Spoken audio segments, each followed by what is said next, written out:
I'm Tom Salt, a medical doctor and functional medicine practitioner. I'm Elizabeth, a registered nurse and whole life coach. And this is Just Be Well, the channel about whole life wellness. And today we are talking about rebalance to heal. So in functional medicine, one of the things we talk about is the 4 and the 5R. So I like to talk about the 5R in GI because one of the R's is re-inoculate, and then the other areas of the matrix, I talk about the 4R because there's no re-inoculate. But the last R is always rebalance. And if you do all the right things, you know, you've changed your diet, at least temporarily, and you blah, blah, blah, but you don't change the things in your life that got you to the place that caused you to be unwell, you simply won't get better. So rebalance to heal is today's topic. So what does that mean to you? Rebalancing, to me, the whole idea of this program is to really, those things that we think about, so on a mind level, that perpetuated us into our current circumstance or the circumstances that led to our chronic illness. So a lot of that has to do with the autonomic nervous system and limbic retraining. Yeah, so I wanted to call this how your psychoneuroimmunology is keeping you sick and what to do about it. And when I said that, she started laughing. I said rebalance to heal. Sounds something more that would ring a bell with people. Yeah, so what is this limbic system? This is part of sort of your primitive brain. It's sort of at the base of your brain. It's like a giant switchboard. And it's really, really efficient and really powerful. It takes in all of your sensory inputs, whether it's touch or taste or sight or sound or what, or even memories and emotions. It takes it all in and then it distributes that information. And when we are chronically unwell, it sets up these neural networks, these sort of memories. If you think about muscle memory and like throwing a ball or riding a bicycle, once you learn to ride a bicycle, or think about your commute to work when we used to do that kind of thing, think about your commute to work. You definitely don't remember most of it in terms of the driving skill, right? You don't remember putting the brake on just before you parked, and yet you didn't crash into the building. Or did I stop at that stop sign? Like, I don't quite remember. And yet you probably did. So it's on autopilot, right? And that's what the limbic system does. It creates autopilot. And when you're unwell, it creates these neural networks of disease. And it causes your physiology to behave in this hyper-defensive manner to the point of exhaustion. And even after the disease has been cured, in terms of, let's say it's chronic Lyme or something, even after all the bugs are gone, you still have these neural networks that can persist and be reinforced to maintain their activity. And so really what we're talking about in this episode about rebalance, because we've talked about rebalancing your diet and rebalancing, you know, all kinds of things. But this is rebalancing the thing that controls your autonomic nervous system. So it's limbic system retraining. So this is a big topic, and it's not easy. In fact, when I was a medical student, I was taught that the brain just doesn't heal, period. You can't fix it. It's just the way it is. If you have a stroke or if you have an issue, it just is the way it is. That turns out not to be true. It turns out that the brain, what's that? Thankfully, the brain re-heals very well. And so there's a number of things we need to do to retrain the limbic system so that it's not constantly overstimulating your autonomic nervous system and throwing you into constant fight or flight. Yeah, because not only does the brain have the ability to heal itself, it also has the ability to heal your body or keep you in that state of disease. So are we talking about really just psychosomatic disease and it's just all in your head? Is that what we're talking about today? No. No, it's very different. Yeah. This is real illnesses and real symptoms that physiologically your body keeps manifesting. Right. Because of, just that, those neural networks, that response system. So, it's not even about, you can remove every single bit of stress from your life. You can live a totally free stress life, which I don't even know if that's possible. But, it comes down to that relationship with the stress. It comes down to these networks more so than even the stress. Because how are some people able to handle, 2 different jobs and these lifestyles, which maybe they're not coping properly anyway, but, how can one person handle something when, you can barely handle grabbing the mail without being exhausted? What's the difference here? And really, it comes down to the limbic system. Right. So we put together a program, tentatively titled Limbic Retraining, but I think it's going to change to Rebalance to Heal because my medical words don't really resonate with people. But anyway, the first part of this is simply some supplements to calm things down. So you want to talk a little bit about the regimen that you're on? And yes, it's very similar to the suggested supplements. It consists of L-theanine and the autonomic nervous system Serenity, which also has some magnesium in it, some taurine in it, green tea extract. L-theanine is also from it's a component in green tea, and it's almost like meditation in a bottle. Yeah. It just helps take that edge off these few supplements, just so you can because you're almost in a state where it's difficult to start anything or do anything because you're in that hyper state. So it just helps take that edge off and calm things down a bit. So you're able to start with, say, practicing on the M-Wave device by HeartMath. Yeah, so we give you a few supplements, as she said, ANS Serenity, ANS Balance, and ANS means Autonomic Nervous System, and then this Theacalm. And that's just the little Dutch boy and his finger in the dike, right? That's just the finger in the dike, it's not the cure. No. Now, unfortunately, people stop there because they feel better. But then they try to get off of it, and then they feel worse again. Right. So, this is where these other practices come into play. Yeah, so the M-Wave that you just brought up, M-Wave is a heart rate variability biofeedback device. So you have a heartbeat and a heartbeat, and then the next heartbeat is just a little bit different, a little bit closer, a little bit further, and there's this little bit of variability. I mean, I'm talking milliseconds of variability between your heart rate. And that is a measure of your autonomic nervous system state. So this device is actually measuring your autonomic nervous system state. I often see people who, from my perspective, sitting in my chair across from them, they look like they're autonomically in the rafters, right? And they're saying, "Wow, I'm so much better." It's like, well, okay, I'm glad you're better, but you're still in the rafters and you don't even know it, right? So this device helps you understand your state of autonomic balance. Yeah. And that's a beautiful thing because until you know the problem, you can't fix it, right? Right. It gives you feedback as you're doing it. And then people say, "Well, it's so frustrating, I can't make it turn green." Well, this part doesn't make it turn green. No, that's going to keep it red and blue. Yeah. So it's a matter of learning to calm yourself. So we've put together a mantra practice, sort of a transcendent practice. I would say similar to, but not the same as transcendental meditation.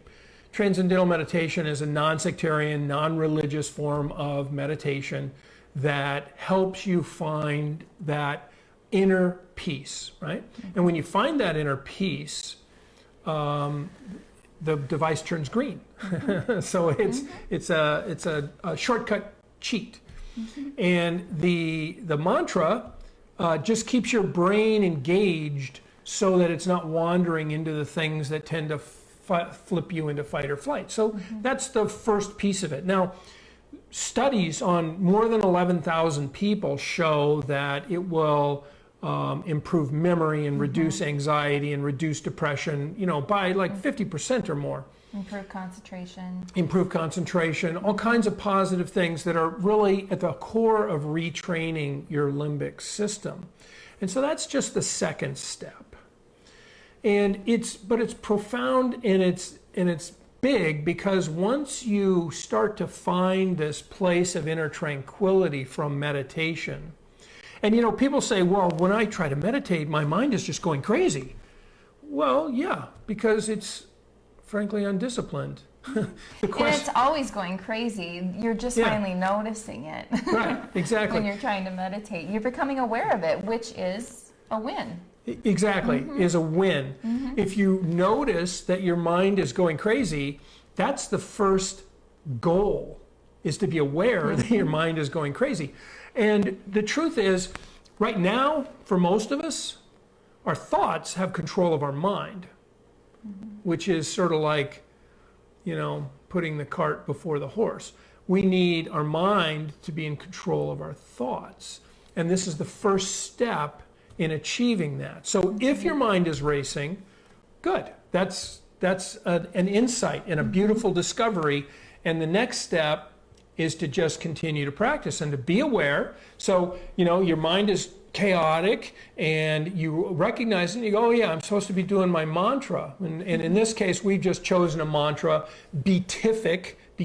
Or beatific means holy bliss, and abyss means sort of dimensionless or infinite space, right? And for many people, that's really a description of this zone of transcendence or enlightenment or whatever. And so, and we're just naming, that's what we're trying to achieve. So simply, I got all these crazy thoughts. Okay, well, I'm just going to focus on beatific bliss. Beatific bliss. And I'm not saying it out loud, I'm saying it to myself, and it just focuses me in. And then a few minutes later, you're off on your checkbook balancing, and you go, wait a minute, that's not what I'm supposed to be doing. But I won, because that was the goal, to recognize it, and now I bring myself back in, and I go, oh, well, now I'm thinking about horseback riding. I haven't ridden a horse in 30 years. What am I thinking that for? Well, I don't know, but it's time to do this, so back to beatific abyss, and you just keep bringing yourself back.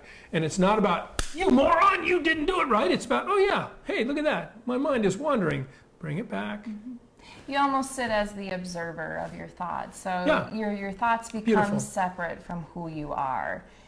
You are you, and then your thoughts are trying to impede on your peaceful progress. So when you can separate yourself and become the observer and really just listen, your thoughts start to melt away. And you do have to kind of continue to bring yourself back to that.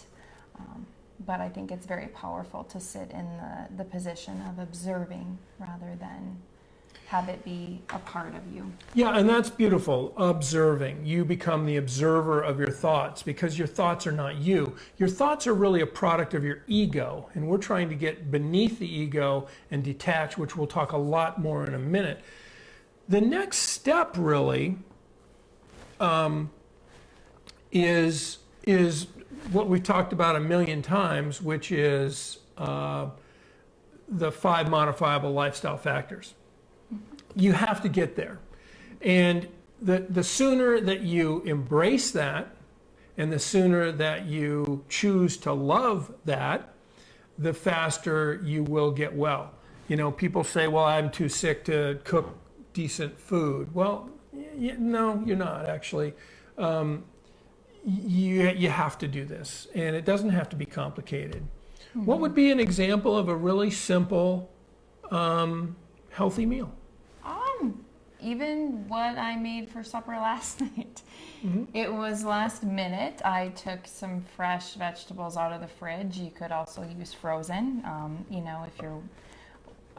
and we do that a lot. Yeah, we use a lot of frozen vegetables because it's quick and easy. Mm-hmm. I just cut up a squash, zucchini, onions, peppers. I sauteed them, threw in some diced tomatoes, tomato paste, and then I did lentil pasta.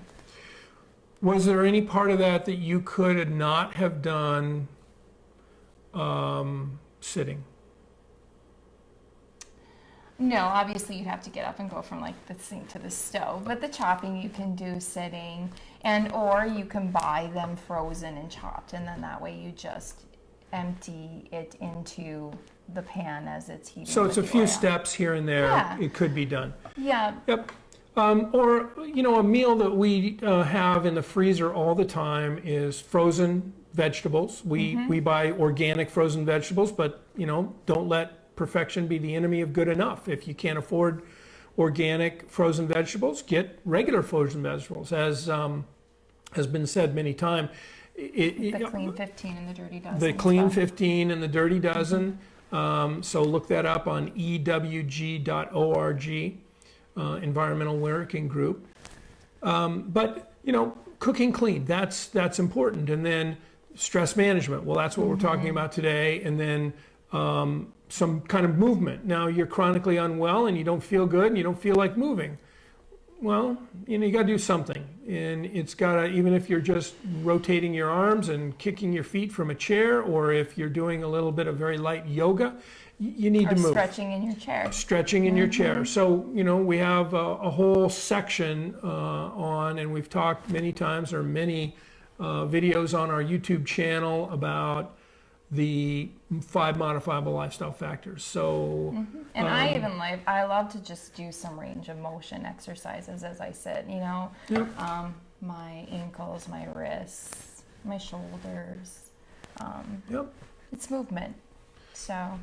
Now the next section of this limbic retraining or rebalance to heal program is something we've also talked about extensively, and that is this AM, although we should call it AM and PM ritual. So this is a ritual to sort of start the process of creating a new brain culture, I like to say. And I don't mean culture like growing bacteria, I mean culture like interpersonal interactions. Brene Brown, and the quote I always goof up is...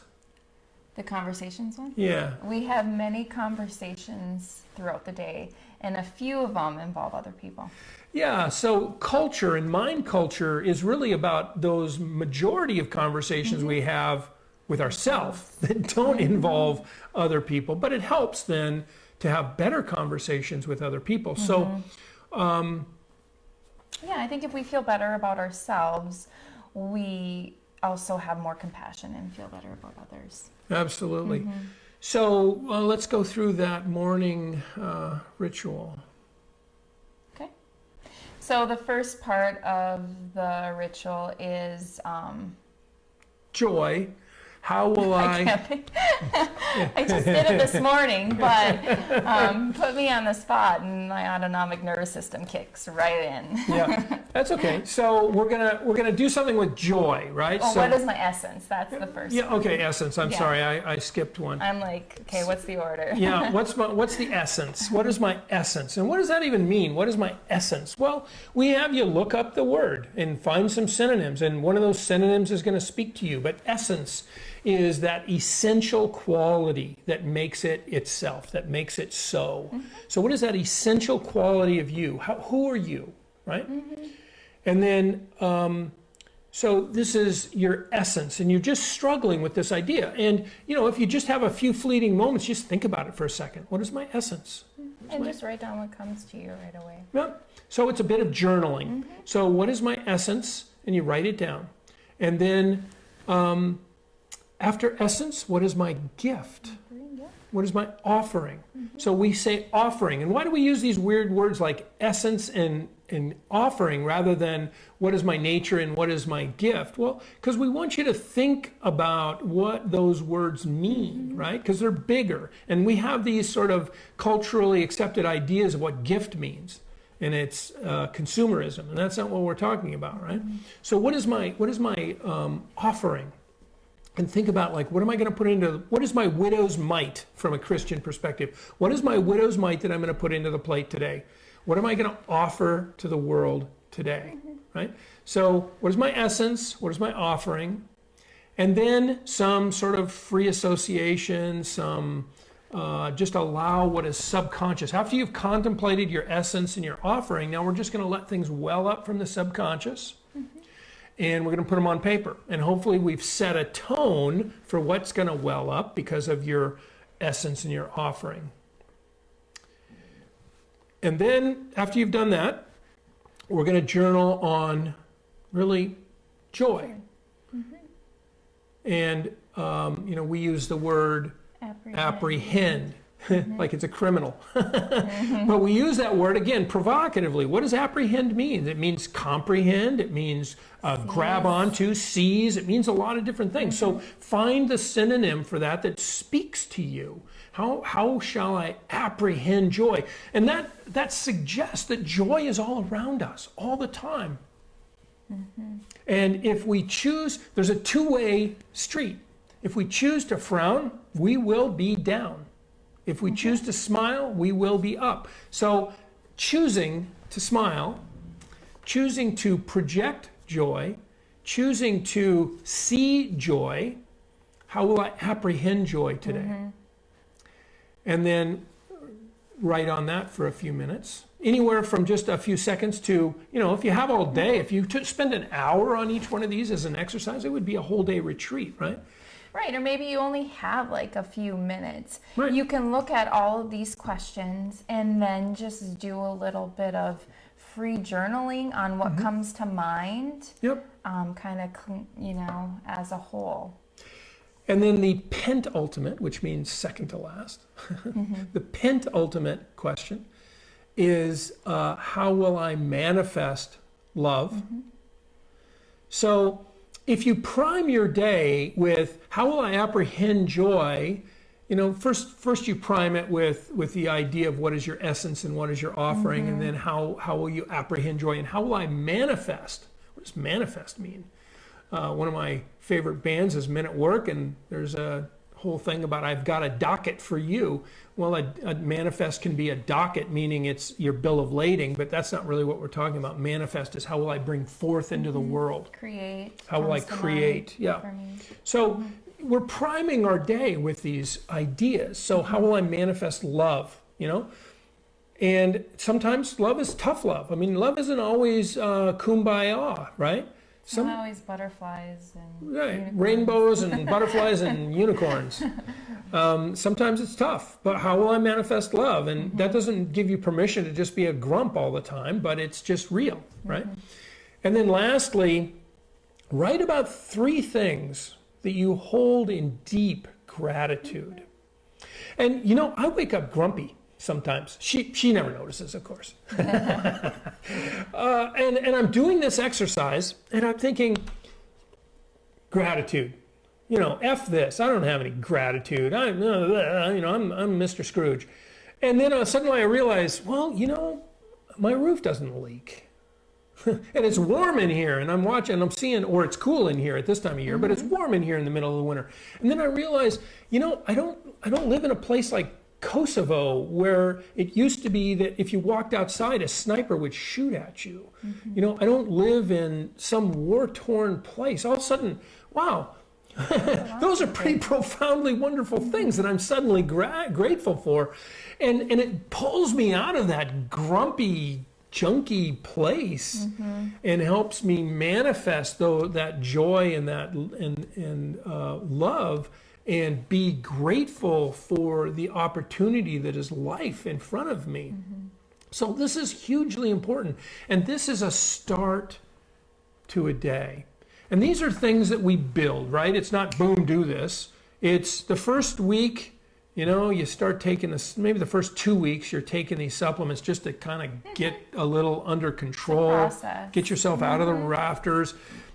Maybe in the second or third week, you go, I'm going to try that M-Wave thing, and you pull it out of the box and you start reading the instructions, and you're frustrated because it's a weird electronic gizmo and you're not sure. You have to hook it up to your computer. You got to hook it up. You got to do all this stuff. Something. It's a pain in the butt, and it raises your angst and anxiety, and then you finally figure it out and you realize you don't actually have to connect it to your computer at all. You can just use it autonomously. You turn the stupid thing on, you clip it on your ear, and you watch the little lights turn redder as you get frustrated with it. But you just keep at it. And you start using the mantra routine that we teach you in the paper that we've written. And it suddenly, or not suddenly, it gradually, over time, it turns green and more green and more green. And that's when you need to now take the time to hook it up to your computer and make it harder.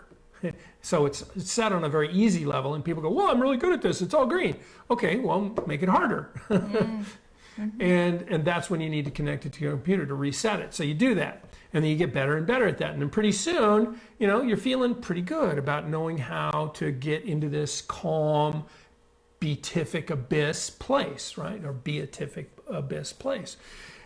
And you've worked through your modifiable lifestyle factors, and it's always a process. It's never perfection. So you just work through it. It's not a perfection. It's a process. So we're always. What is the name of that beautiful book about not perfection? Something. Present over perfect? Present over perfect. Yeah, present over perfect. It's a beautiful book about it's a process. Perfection is an illusion, right? There is no perfection. Having said that, we can strive for excellence. Excellence is not the same thing as perfection. You can strive for doing your best. Yep. It's great to have goals, and I think it's really important to set those goals. So I'm going to be on the supplements. I'm going to give myself 2 weeks to, nurture myself and, really start this rebalance process. And then in 2 weeks, I'm going to get out that M-Wave device and I'm going to start on that. And it's about progress. It's progress over perfection. And then the last part, which is sort of the graduate course, right? So this is the undergraduate course in limbic retraining up to this point. The graduate course starts when you feel like, I've really got a handle on the M-Wave, and now it's time to really cure this. Up until this point, we're really controlling it. And now it's time to cure it. And this is what we call insight training. And insight training borrows heavily from Zen, and specifically Mondo Zen, which Mondo Zen is a sort of a westernized, non-sectarian, non-religious Zen practice, in the same way that TM is kind of a non-religious practice. And it goes through, in traditional Zen, there are specific koans. Koans are these unanswerable questions. You've heard the stereotypical ones, what's the sound of one hand clapping, right? It's just a swish sound. Hopefully your face doesn't get in the way. Or mine. Or yours, yeah. So, does a tree make a sound if it falls and no one is there to hear it, right? These sort of unanswerable questions. And there are 13 of these specific questions that actually lead you through a process to help you understand the difference between your emotional attachments to experiences and the experience itself. And then to gain a new perspective on what emotions are. Emotions are like phone calls. Emotions it's a phone ringing. And as long as you just do this to the emotion, fear, anxiety, worry, you never get the information. You got to pick up the phone. So you got to explore these emotions. And when you just understand that fear means concern, it means caring. If I'm afraid of something, or if I'm angry, I should say anger. If I'm angry about something, it means I care about it, right? And so maybe with time and training, when you start to feel anger welling up, and these processes to help you feel anger starting to well up, so that you can now have this pause between the stimulus and the response. And in that pause, when you say, oh, wait a minute, anger means I care. So instead of exploding, because that's my conditioned response, and get mad and yell at somebody, maybe now that I recognize it's because I care, I can choose a better response to that anger, right? So that's the idea of these 13 koans, is to lead you through a process. And it's not, oh, I did one today and I'm going to do 2 tomorrow. No, it's you process on the first one, until you experience it at a deep, visceral level. I've experienced it. I know it to be true because I experienced it. Okay, now we go on to the second one. And then you experience it at a deep, visceral level. And I know it to be true because I experienced it. Understanding it doesn't help. You have to experience it. And then you go on to number 3, and so on through these 13 koans. And for some people, it's very natural, and they go through them in a few weeks. And then when you get to the 13th koan, it's a lifelong practice, right? Other people, it's very difficult, and it takes time because they are very attached to the emotional portion of their memories. For most people, the pain and angst of life comes from attachment to past events.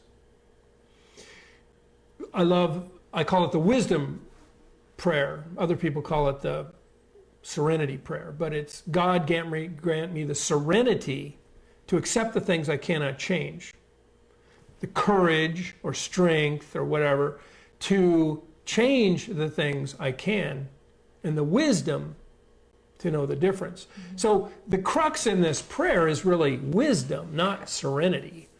You know, serenity is really, God grant me the serenity to accept the things I cannot change. Well, that's less than half of the battle, because the only thing you can't change is something that's already happened. But even though something has already happened, you can change your emotional relationship to it. So it's really the wisdom to begin to understand that I can change my emotional relationship to something that's already happened to me, and that's called forgiveness. I can influence things that are currently happening, and I can certainly change my emotional relationship to things that are currently happening, and I can influence and hopefully change things that haven't happened yet, and I can certainly change my emotional relationship to those things. So that's really this comprehensive view. So, you know, in summary, what are we doing? Well, we're setting a stage by modifiable lifestyle interventions, because that's just healthy. We're teaching you how to manage your autonomic nervous system with M-Wave. We're teaching you a healthy new mind culture with the journaling exercises of the AM and PM Ritual. And then we're transforming your worldview around emotional entanglement with the insight trainings. So it's a very comprehensive way to untangle this limbic neural networks and to rebalance them in a way that restores health and flexibility, because we need limbic flexibility to be healthy, not just limbic alarm. How do you see this manifesting in your life, the limbic piece? I see the limbic piece as really a training into just being. You know, it's so many things in life are about doing, and I think that we attach so much meaning to doing. I think society, as a society, really that's the model of success. Is okay. So you know, what's the first thing typically somebody asks you? So what do you do for a living? You know, it's about your accomplishments. And there's different levels, I think, that are even labeled with accomplishments. You know, one versus like being a stay-at-home mom for a woman, or you know, having a career. Are you just a mom? Yeah, just. Yeah. It's one of those backhanded compliments. You know? Yeah, I stayed home full time for 2 years. And, you know, and I've worked in hospital, rural, ER nursing as a charge nurse, and, or as a charge nurse in a small hospital, night shift. And anything that shows up, you're in. Staying home those 2 years was the hardest and most stressful thing I've ever done. So, that's kind of just getting on a different tangent. But so for me, it just comes down to just being comfortable with myself and my feelings, and really retraining myself from doing, thinking, judging, and analyzing, into just, compassion, accepted, and being, and really switching. It comes down to switching those brain waves from beta to alpha, and just, training yourself to be in more of that being state than the doing state. Yeah, So, for me. I absolutely agree. I'm going to try to reach over here without falling over. Wow, we got a lot of comments here. Let's see. Denise, hi, and Carol, hi. Good morning, and watching, they're saying. And Denise again, good morning. Jane, good morning. Fran. Oh, Fran, I was talking about you to my kids, and I told them that I tried to convince you to name your daycare Bruzzesi's Brats, but you wouldn't do it. Hi, Jody. Hi. Jane again. Holy big word. Yeah. And Brian. Hi. Ruth. Hi. Heike. Hi. Good morning. And Lynn. Any questions so far? Yes. Observe, notice, then name. Yeah. Oh, thank you for that. Observe, notice, and name. Yeah. And that's how we learn to call it forth, right? So we're talking about this this mantra and saying this beatific, which is, holy bliss or whatever, beatific abyss. This is sort of this idea of this place. And by naming it and then experiencing it, we begin to be able to call it forth. So when we're starting to feel everything amp up, we can very quickly get to that beatific abyss back there without, taking a 20-minute meditation just to begin to think about it. And then Fran again, good morning. And Colleen, hi. And Sean, awesome. How you doing, man? Colleen, good morning. And then Yolanda. Well, Yolanda, great to see you. Thanks for coming. So that is the notion, and health is more than a pill. So often people are a little disappointed when we don't tell them, which pill? Which supplement? Which supplement? Yes. Well, for retraining your limbic system, the supplements are just to get you out of the rafters. They're just the finger in the dike, the little Dutch boy and his finger in the dike. We got to repair the dike. And repairing the dike has to do with the M-Wave device for heart rate variability biofeedback. It has to do with the journaling and self-discovery, and then the insight kind of stuff to retrain yourself. So this is going to be available pretty soon in a download, and we're also going to probably sell a coaching program around it for those who want extra help. In fact, let us know if a coaching program around this would be interesting and useful to you guys, and we'll make that happen if there's interest. What else? Any extra thoughts or concerns or questions? From me? No. From you or anyone else? From you? All right. It's been transformative in my life. I've been working on this for a few months and implementing the practice. I've been a lifelong meditator, although I have to say that I'm somewhat intermittent at it, which is weird because when I am dedicated to it, life is so much better. And when I fall off the wagon, life is not as good. So it takes some time. If you really want to do this, it's going to be 20 minutes twice a day. That's sort of the commitment level, 20 minutes twice a day. But what happens is you become more efficient. So you think, well, I'm losing 40 minutes. I can't lose 40 minutes. Well, actually, you're going to make that 40 minutes up in clarity of thought and motivation and mood and all of those kinds of things. So it really is kind of amazing that life it's like lubricant. Everything works better when it's well lubricated, right? You don't get squeaky hinges and whatever else. Yeah, sometimes when you get to the end of your day, you're like, what did I accomplish today? And you're like, well, I know I ran around a lot and I did a lot of things, but I'm not quite sure where all the time went. And really, when you can put in that 20 minutes in morning meditation or whatever your practice is, or whatever practice you establish that works best for you, though the whole day does change. Yep, it does. It does. You lose that, that sense of one thing to the next, not finishing that. I haven't totally finished that. I need to come back to that. Oh no, now I forgot everything. It really rebalances you and allows you to remain more focused in those areas and be so much more efficient. Yep. And oddly enough, you become more efficient when all we're really doing is sitting and trying to just be. Mm-hmm. Yeah. All right, so I think we've taken enough of your time. We will see you next week. We talked about what we were going to talk about next week, and I forgot.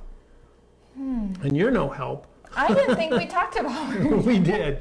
I will announce it soon and then remind you on next Wednesday. Mm-hmm. All right, so that's really annoying because I know we had this great topic that I was going to announce today, and that's just gone. Oh, energy. Energy, we're going to talk about energy healing next week. So even non-local. So energy healing is everything from acupuncture and Reiki and prayer and, intention. I suppose people might say that prayer isn't energy, but spiritual, I suppose. But all kinds of energy things and, how science is kind of slowly catching up with cultural experience from many cultures around the world and using these techniques. So we're going to talk about energy medicine next week, and we'll see you then, Thursday at the same time, 10 a.m. Central. All right, bye-bye. Bye.